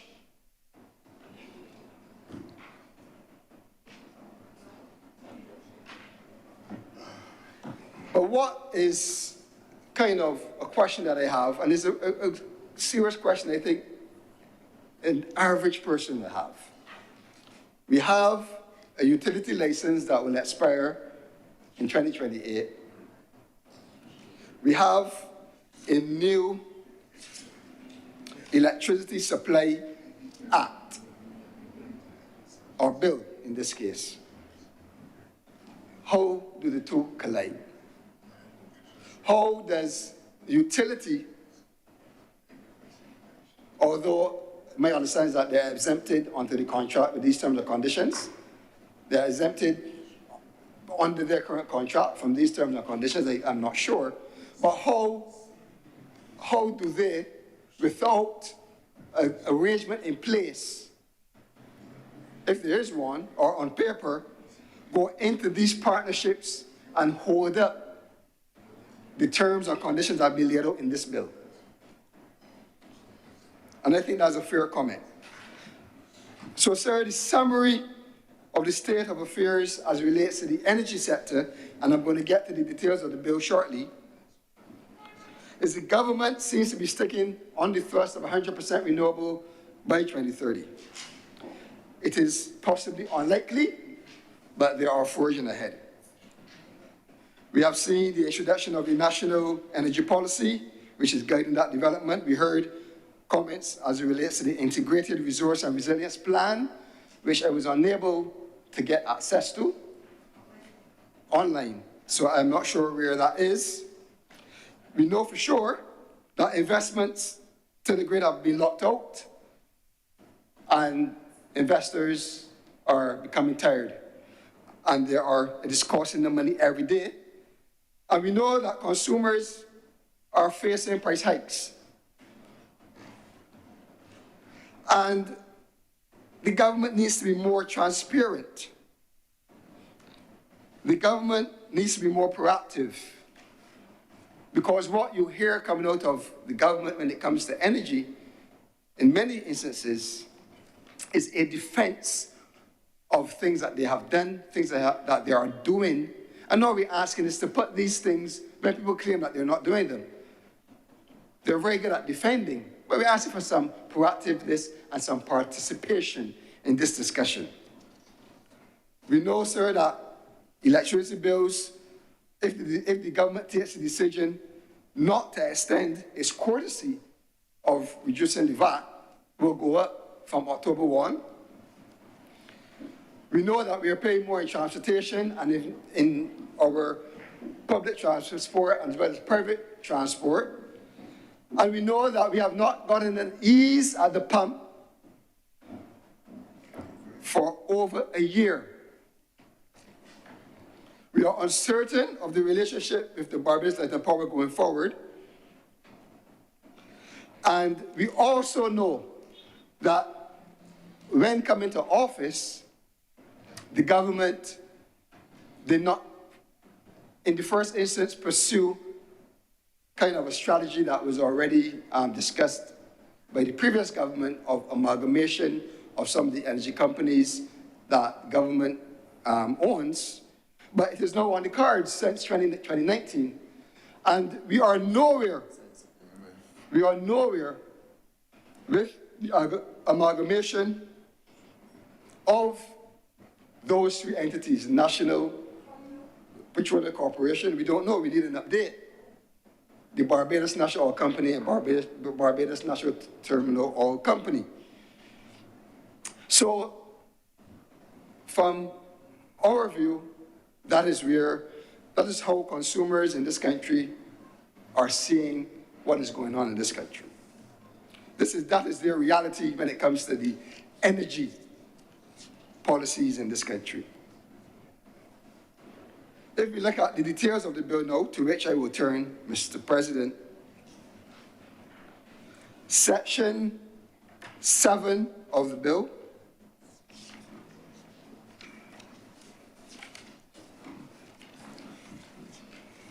it says, without prejudice to Part 3, where the minister determines that it is in the public interest to do so, the minister may facilitate the provision of new generation and storage capacity at utility scale for the supply of electricity to the public grid through negotiations with an independent power producer or competitive bidding in accordance with the competitive bidding framework. In reading of that section, it bypasses the advice of the advisory committee.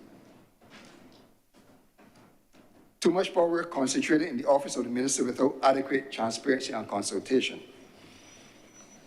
The Electricity Advisory Committee acts as a body that assists in getting the public comfortable that there is enough transparency and consultation in these processes.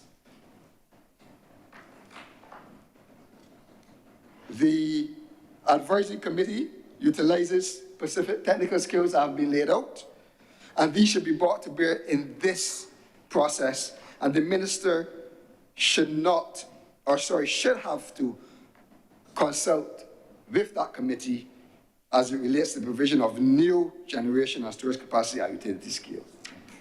I think that should be explicitly put into this section. If we move to the issuance of the license, section 11.1,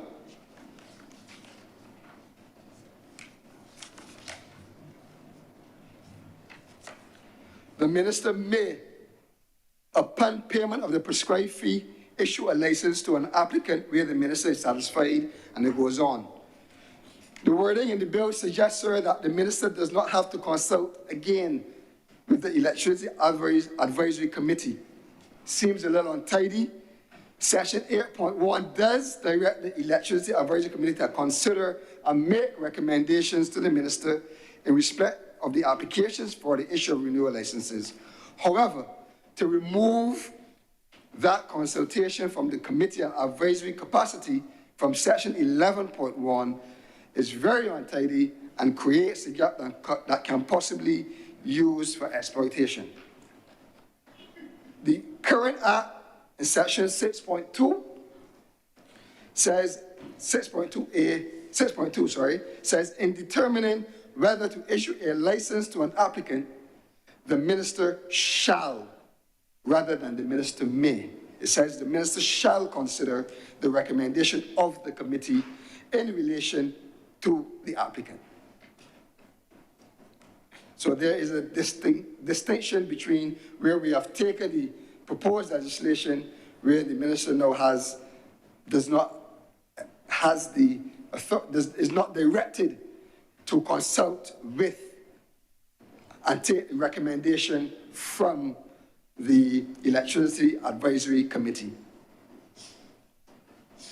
If we lecture to the licensee to notify of changes and assignment of license, Section 17 and 18. Section 18 first deals with a licensee who is desirous of transferring, assigning, selling his license, or any rights under his license.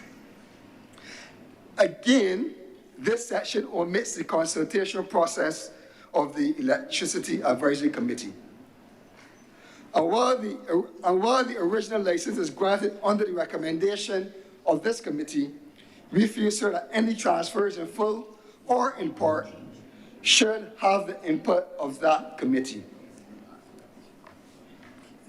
That should be in that section.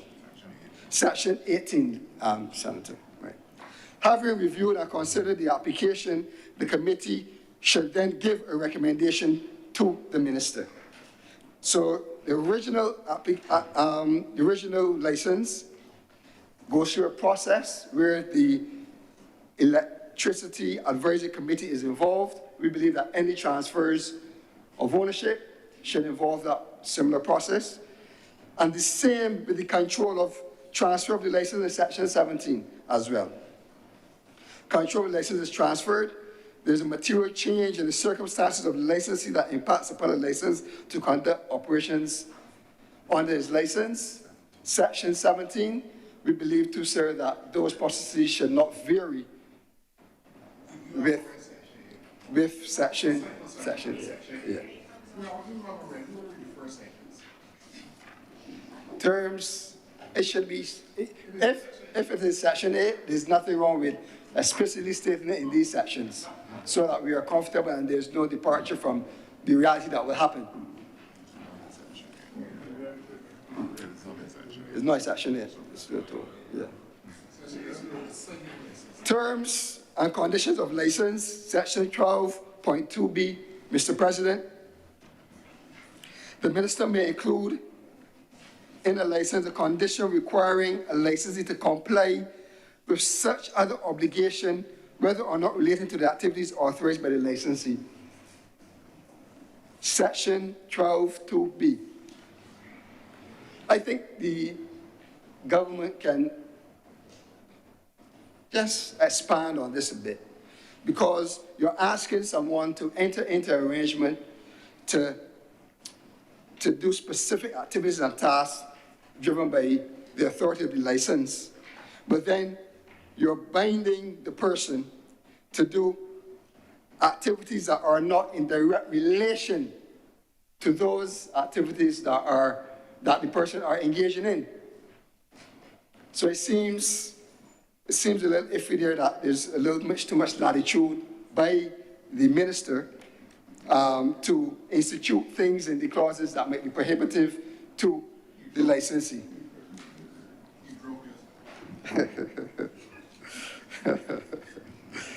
Mr. President, the Section 54C speaks to the administration of the Electricity System Benefit Fund.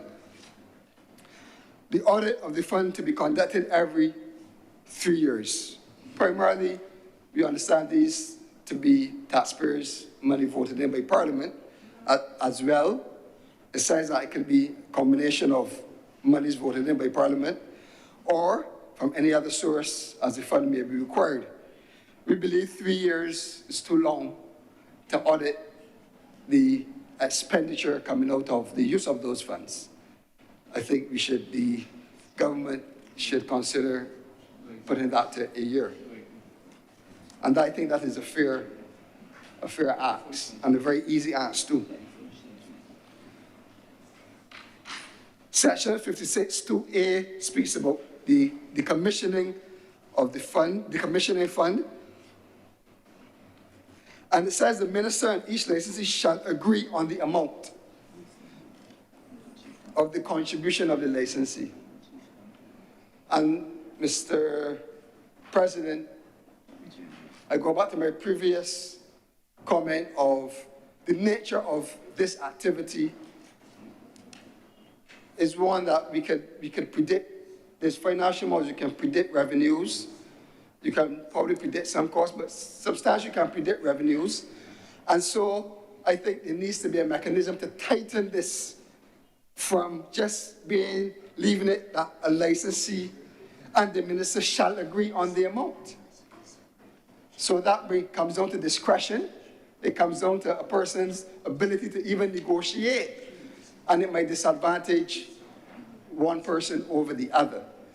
And there are mechanisms that can be used to quantify in a more substantive way that actually levels the playing field, that takes away a substantial amount of the discretion of the minister and the discretion of a relationship during a negotiation. So that, in our opinion, needs to be tightened. If you can determine the revenues, which you can, by forecast and modeling, and that is the nature by which people invest, you can definitely come up with something that is feasible and that can be rolled out across all of the participants fairly. Now, sir, the Section 66 speaks to the Renewable Energy Procurement Committee. And I think my question here is two questions, but the first question is why do we need this section really, if we already have a Public Procurement Act, 2021, and that was a condition that I think was mandated in the IMS-BERT austerity program. And that, Mr. President, was touted to improve transparency and accountability to government's procurement processes. We have rules and regulations, there's processes, there's a Public Procurement Act, it establishes a Chief Procurement Officer. But this bill is seeking to form its own committee, and it does not even establish in the bill, Mr. President, the formation and the construct of the committee. I think the minister alluded to some of the persons that will be in it, but put it in the bill if you have to keep it. Put it in here. You have to know the size of the committee, the makeup of the committee, the skills and the qualifications of the members are being asked to say. It is a very important committee. If it is indeed necessary, we don't believe it is necessary, but clearly we cannot just leave it open-ended in this bill to be decided by the minister and the cabinet at their whims and fancies. Mr. President, there is an omission that we have identified, which in the current legislation 5.3, and it says in 5.3 of the current Act, where the applicant in the public is the public utility or proposes to operate a generation system, the installed capacity of which equals or exceeds the amount set out in the paragraph 2 of the first schedule, the applicant shall publish in at least 2 daily newspapers, at least twice at intervals of 2 weeks, notice of his application in such a form and manner, and in which particulars as the minister may direct or approve. So it gives the level of transparency to the application process and the intent of persons to create these transactions between the public utility and themselves on behalf of the people. And obviously, you're speaking of systems of a certain size, there are environmental issues, the location is important. So it adds an extra layer of comfort because it gives the average person who can pick up the daily newspaper and read the paper, looking at the news, to be aware of what is going on around them. And there is no harm in reintroducing or sustaining this clause in the proposed legislation. Mr. President, the bill introduces, as the minister said, new aspects because we're going in another direction. Things have changed. But has there been an assessment on the implications of these inclusions, of the requirements of either the utility, especially the utility, the things that they now have to do? Has there been an assessment of if or how much it will cost consumers at the end of the day?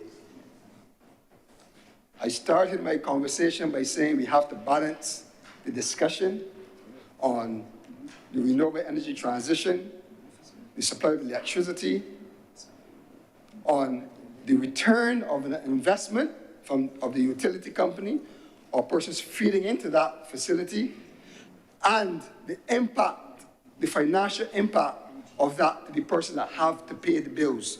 So my question is, has an assessment been done? Has there been any cost analysis to what the new legislation is proposing as it relates to, especially to all of the new inclusions that are supposed to be carrying us forward in what they term in this new energy formation and organization?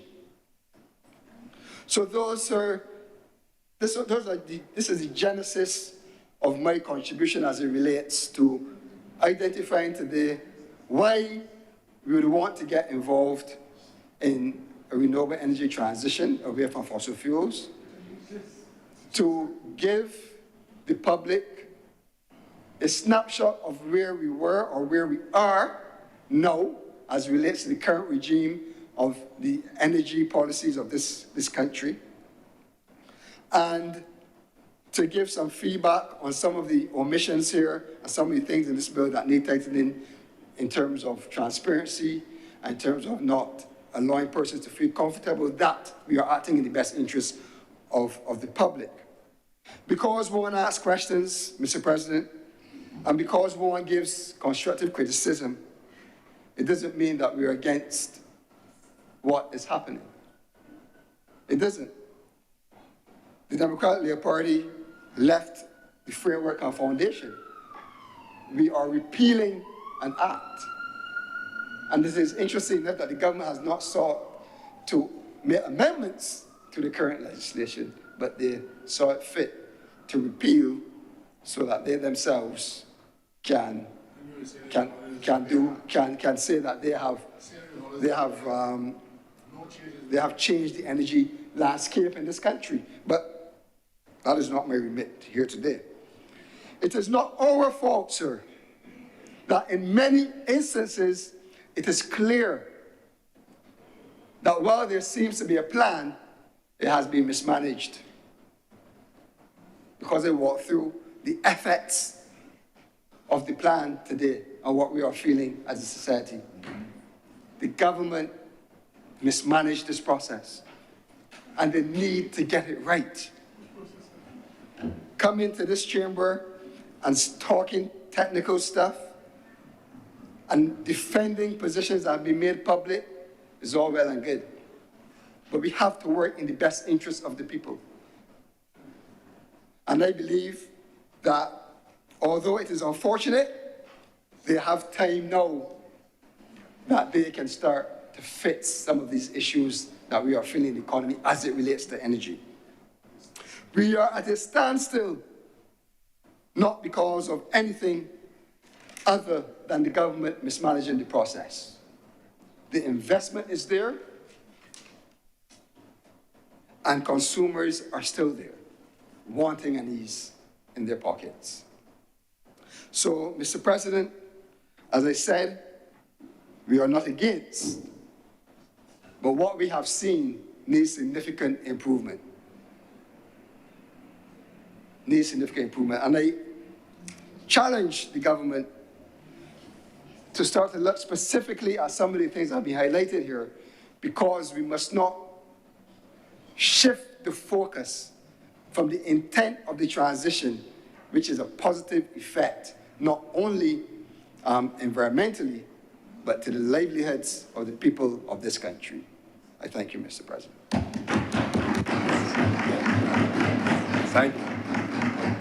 Thank you, Senator Walters.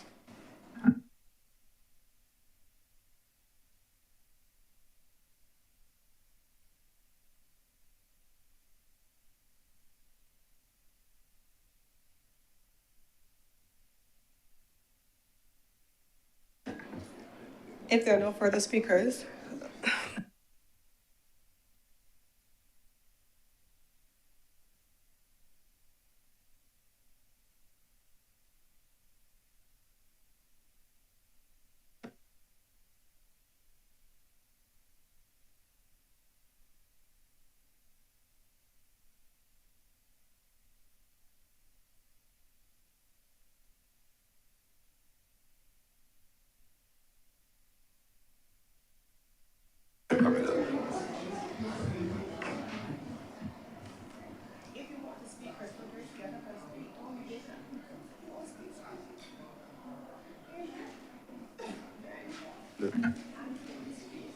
Senator Malou. Thank you for recognizing me, Mr. President. I'll try and break the deadlock that's going on here, it seems.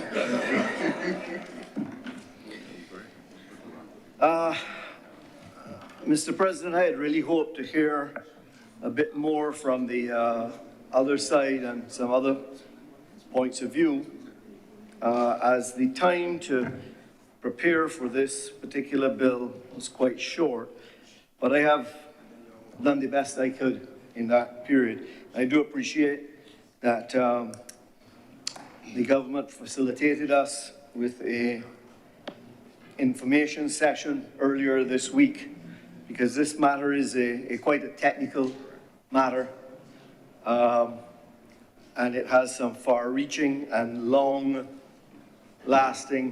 effects. My main points, Mr. President, will come in two areas. One, in terms of cost, and secondly, in terms of what I will describe as a holistic approach to the issue of energy or power in Barbados. It's not lost on me, sir, that just this week, in the United States of America, the CEO of OpenAI, which is probably one of the biggest names being talked about in the technology world, artificial intelligence, requested an urgent meeting with the President of the United States to discuss the need for much more energy is needed. And in fact, what we've seen is, we've seen a plan put forward where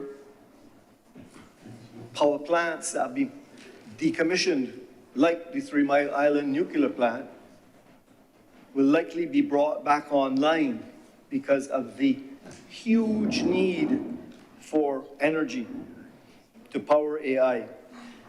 And I don't need to connect that into Barbados because so many other people have. And so we try to transition our economy into one driven by technology. And we cannot do that without significant electrical capacity. And it is interesting that many people have said here already today of government's plan to move to goal, the government's aspirations to move to full renewable by 2030. I think at some point, though, we really need to accept that that is highly unlikely. And maybe we need to, it was an aspiration, in fact, I'm involved in another organization to do with global motorsport, and we have aspirations to be carbon neutral as well.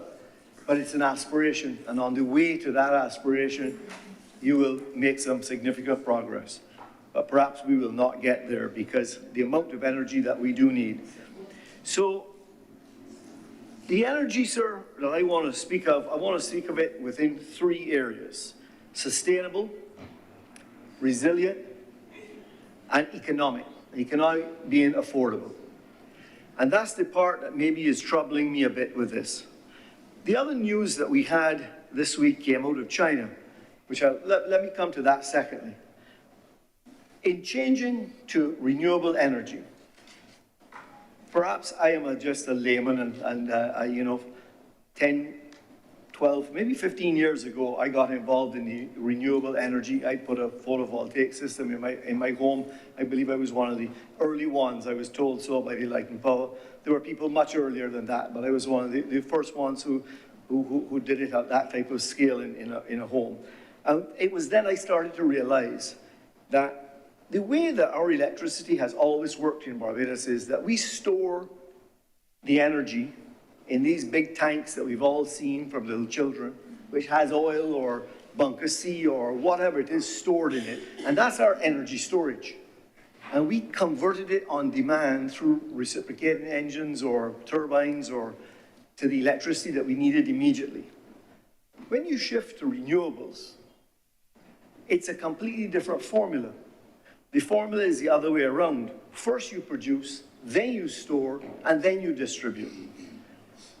And we seem to have missed that in the discourse all along. We've missed that because perhaps we were all, like me, just a layman. It was a great idea. Let's go to photovoltaic. Let's substitute the sun's energy for the importation of fossil fuels. Great. But storage needs to come in between there. And that cost us money, sir. It costs a significant amount of money. And I think the time has come, and maybe if you listen to nothing else I say today, maybe this is the one thing. The time has come that we need to be honest with ourselves and with the people and recognize that there is a significant cost to the country of Barbados to going to renewable energy. Significant cost. Do not expect, as the senator who spoke before me said, that we are going to see a reduction in the short term for electrical costs. That cannot happen. It is not going to happen. We as a country have made a decision that we want to be at the forefront of the environmental revolution to aim towards carbon neutral, and that comes at a cost, sir. And as I said when I spoke in here a few weeks ago, when we last met, I think it was, we were talking about the previous bill to do with the marine transport. And I asked then, who is paying for this? It comes at a significant cost. And that question remains to me today on this bill. How are we paying for this? Because, sir, while Barbados, our maximum production of electricity, if you take everything that the Barbados Light and Power can produce, and they turn every switch on, they can produce 250 megawatts, excuse me, thank you, megawatts. That's their maximum capacity. It peaks at about 175 during the day. So they have resilience, they have excess capacity. Some things are shut down, some things are having maintenance, whatever it might be. You add into that what the solar can produce, and that just means they don't have to run their engines as much. But it's 250 megawatts, sir. Sir, we're attempting to move to 100% renewable for our 250 megawatts. You know, sir, in reading in the paper earlier this week, in the news, it's all over the news, in fact, you can Google it and see it. In the first half of the year 2024, in China, they announced and started to build 41 gigawatts of new energy production from coal-fired production facilities, 41 gigawatts. Just to be clear, that is 160 Barbadoses that they're adding this year. So let's just be realistic. The cost that it's going to take us in Barbados to go to 100% renewable, it isn't moving the needle, sir. We got to pay the price at our shores and the hurricanes and the downfall of the rain. We're paying the price. I see that. We all see it. But we can't change it. Even when we take on and we change from this renewable energy and we go to EV cars and we do all of these things, yes, we're going to be a global citizen, and yes, I support it. But we have to recognize it comes at a cost, and we need to be honest with our people and tell our people this. In the long term, having photovoltaic as our energy creation, generation, and having battery storage will pay off benefits for us in the long term. But in the next 4, 5, 6, maybe even 10 years, sir, it's going to cost us more. And that is happening at a time when we have only 4 years left on the license for our sole electrical supplier. And they need to make 50 and 75 and 100-year investments. They don't need to make investments on 1 year or 2 years, because if we're going to make it on that basis, we're going to have to quadruple or 5 times or 10 times more electricity bill if they need to get back their investments now by the time their license expires. So, sir, I say to you, sustainable, I completely agree. That's the direction for us to be moving. But let's be honest with our people, that costs money. It costs money when you decide to use different, when we get rid of those throwaway containers that we serve food in, and we go to the ones that are biodegradable. Each container costs us more money. We know that, and we've made that choice. We've made that choice in many different ways. Going to fully renewable energy costs us money. Let's not avoid it. Secondly, resilient. If we're going to be resilient on this, there's going to be a mix in our energy grid. It has to be, because some days are not sunny and some days are not windy. And some days we're going to need to use that carbon, and we're going to have to do it. And all of that has to come into our resilience part of it. And there are going to be times when there's hurricanes, and there's going to be times when the grid is damaged through hurricanes or other environmental effects, maybe floods, because we've gone underground with these things. Maybe floods will affect us. I don't know. But we have to be able to afford it. And that's the part that I want us to continue to remember, that when we make these decisions, we must make them and also bring forward an understanding of how can we afford it. And that leads me, sir, to the point that I said I really wanted to make, 2 points, which was one about cost and 2 was the holistic approach. I cannot actually comment about this bill because it is only one part of an overall solution. And maybe the other parts that are needed are coming behind it, and maybe those have been well thought through. And I am sure that we will hear about it and we'll talk. But it's very difficult to talk about these in little pieces. We need to understand the entire robust set of legislation that is going to address our energy needs going forward. I almost feel, I was trying to think about it, this week, I was very lucky last week. I'll tell a little story with your permission, sir. I happened to be on my way home from an overseas appointment, and I was in England, and I learned that a young boy who had grown up in my house, my son's best friend, would be playing for the first time for the English cricket team. So I decided I would go to cricket. Young Jacob Bethel, thank you for that. And it was his first cap, and it was interesting to see, as I watched that game, I watched the game at Headingley at One Day International, and out on the field was Phil Salt, a boy that grew up here in Barbados, of English parents. Jofra Archer, the fastest guy out there bowling, and young Jacob Bethel, just 20 years old, and getting on it. I was a very proud Barbadian sitting there watching them play for the English cricket team. Anyhow, I was still rooting for England against Australia. But the reason I say that story, that I give you that story, what came to my mind, Mr. President, was because when I read this legislation, I felt like if I was being asked to play a cricket game, but I didn't know the rules. I was told, okay, here's a bat, and go out there and score some runs. But you didn't tell me all the other parts of it. You didn't tell me that there was how the fellow was going to bowl at me, where the boundaries were, how you win the game, how you get out. And that's what happens to me, sir, when I read this legislation. I can't object to anything in it. I mean, there are a few little things that perhaps I would like to see done better, and perhaps there's some explanation for it. But it does not address the problem that we have in a holistic way, and we need to see all of those pieces of the legislation to be able to do that. I'll just pick on a couple of little things which hopefully we might get some answers from here, or at least I would raise the question of it. In Part 2, Section 5.1, a significant new responsibility, I believe, is being placed on the Chief Electoral Officer and the Government Electrical Department, GEED.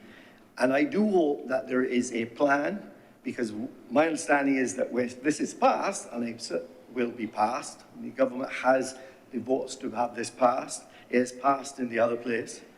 So, not yet? Thank you. I stand corrected.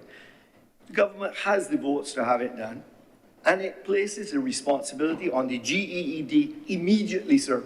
That is significant, and I do hope that government has a plan as to how they're going to do that. The level of skills, the number of people that they have in that department is going to be significant, what they need to do. The other thing, which is a point I have made before, which I've seen in other legislation that's come before us, is this concept of the minister doing what's in the public interest. I have said before that I struggle with this, because the current Minister of Energy, who happens to be the leader of government business, whom I know professionally, is a very responsible person. And I think that what I understand, her understanding to be of the public interest and my understanding of the public interest is probably quite well aligned. But I have no idea if Senator Rogers here next to me happened to be the one looking after the public interest. He may have a different definition, which I suspect he does, from his perspective as the public interest. So I am concerned when we leave in legislation like this carte blanche statement, and we've seen it now in a number of pieces of legislation that come forward, that gives the minister the right to do something if it is in the public interest. I would like to have seen, and it is mentioned many times for the record, just so you know, I did read the bill, section 7, 11, 15, and 16, but it is never defined.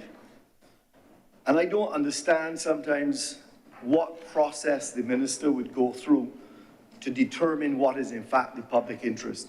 Because we all know that when we talk to our children, maybe if you have children or a friend or whatever, when you're trying to explain to them what is in their long-term interest, they may not see it right now as to what's in their short-term interest. And that happens sometimes with the public interest. What's in the public interest may not be good for this person over here, but on the whole, it is good for everyone else. But so I would have liked to see a little bit more definition around when we're speaking of granting licenses, revoking licenses, all these different things. When we talk about the public interest, what are the criteria that you will look at, sir? I don't think that would be unreasonable to have. Sir, on a practical matter in Section 18, as you know, I generally practice in the real estate segment of the world, and I see often now, we see houses that are being rented, offices that are being rented, that have existing photovoltaic systems installed with licenses. This Section 18 tells us that in order for the tenant to have the benefit of that, there's going to have to be an application to the minister to get that changed around. The other thing that I see is that I see properties being sold with photovoltaic systems, with battery systems, etc. Again, I would have hoped that in this section, the assignment of a license would have had a much more simpler process, in the same way that when you have an existing BWA supply to your house, or Venice Water Authority, and the house is sold, there's a very simple process that the transfer goes through without the intervention of the minister or whoever involved with it. So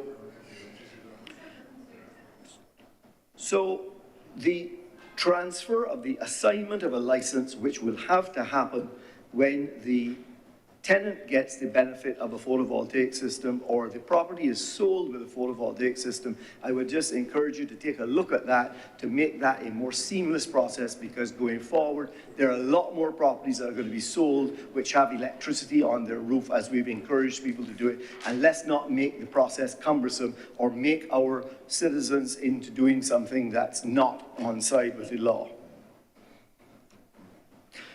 Section 37.1, sir, deals with the need for the utility company to get approval to run overhead lines. I believe, and I could be wrong, I I believe that this requirement already exists. So this is not a new requirement in this legislation. But what is interesting about it is that I don't think that even today, in practice, anyone is following what this new legislation says. I don't think that the Light and Power going to connect to a new house or to change a service or to connect to a new building is applying for approval to run an overhead wire. I have not seen it, sir. I have not seen that being done, and I am involved, as you know, in some developments and so on. So my only point is, does it really make sense to have a law that practically can't be implemented? Because I don't know what problem we're seeking to solve with this, because for years we've been running this in that way. So a couple other points before, one thing I would like to finish on, sir, as I've made my point on cost and I've made my point on the holistic party legislations. I'd like to touch on part 9 though, on the decommissioning. I really would have hoped to have seen, sir, that the government would have recognized that this problem cannot be passed to the individual to make a decision as to how they're going to dispose of PV or batteries or whatever these renewable infrastructures that they're using. I would like to have seen some form of regulation of those who will be empowered, so that if you as an individual happen to put 20 panels on your roof and they come to their end of their life cycle, you can't leave it up to that individual to know what is the right thing to do with what might be dangerous. There should be a mechanism that says you need to go to A, B, or C, who is regulated by the government, and there you can dispose of it. And they say we have, in fact, I believe we have a disposal dump in Barbados for tissues and blood and so on. It's regulated and so on. This almost needs that same type of thing. Where do you carry lithium batteries from EV cars? What do you do with them? Don't leave it up to the consumer, as this bill seems to imply, for them to do that which is right. Mr. President? Yes, I want to rise. I raise on a point of order. I know that the Honourable Senator does not intend it, but he is misleading the Honourable Senate. The matters of disposal and how matters are disposed of at the end of life fall rightly under the Ministry of Environment and not under the Ministry of Energy. And so you would not find it in this bill. And because it's not in this bill, does not suggest that it doesn't exist under the appropriate umbrella ministry for the responsibility of disposal, which is the Ministry of Environment. Please continue, Senator Baldo. Thank you for that redirect. And yes, you would be correct that my intention is not in any way to mislead the chamber. However, when in my reading of it, it would have seemed to me that it could easily have then referred that is where that the consumer should go to solve the problem. So I thank you for that, but that's where it falls. Lastly, sir, under section 63 and 64, I have it correct. I don't want to go to the wrong spot and mislead anyone. 63 and 64 talks about the recourse if you were refused and you don't agree with the minister and you want to go somewhere else, yes? One small point for you. The tribunal that is established, the appeals tribunal under section 64, I think it is, and then you read the actual third schedule. I don't particularly like this logic that the minister gets to appoint the members of the tribunal, the 5 members. So if you do not agree with something that the minister has done, you got to go to the tribunal. But remember, the tribunal sits there at the pleasure of the minister. So in my world, I would think it is not necessarily the right thing to do it that way. All I would have suggested is perhaps the tribunal could have been appointed by a different minister or another place so that there is the appearance of independence and there could be real independence. So that would be my small suggestion on that. With those few words, sir, I remind you of the point that I make. which is to do with, let's be honest with the people of Barbados, changing to renewable is going to cost us in the short term. It is the right thing for us to do in the long term. That is true. And secondly, I would really have liked to have understood all pieces of the legislation, because I am sure that when it all comes together, it would be better and for us all to contribute to each and every one when we understood how they all went together. With those few words, sir, I'm obliged to you. Thank you, Senator Maloney. Senator Cummins. Mr. President, I beg to move that this sitting of the Senate be suspended for lunch and the Senate reconvene at 2:35 p.m.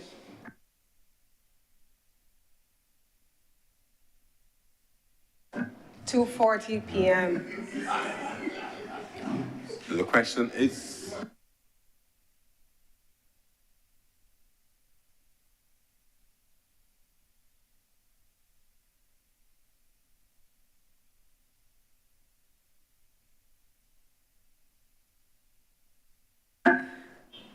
I beg to move that the sitting of the Senate be suspended until 3 p.m. to facilitate the meeting of the Committee of Selection during lunch. the question is that this sitting be suspended until 3 p.m. today. Will those honorable senators in favor please say aye? Aye. Those against please say no. Methinks the ayes have it. This sitting is suspended until 3 p.m. today.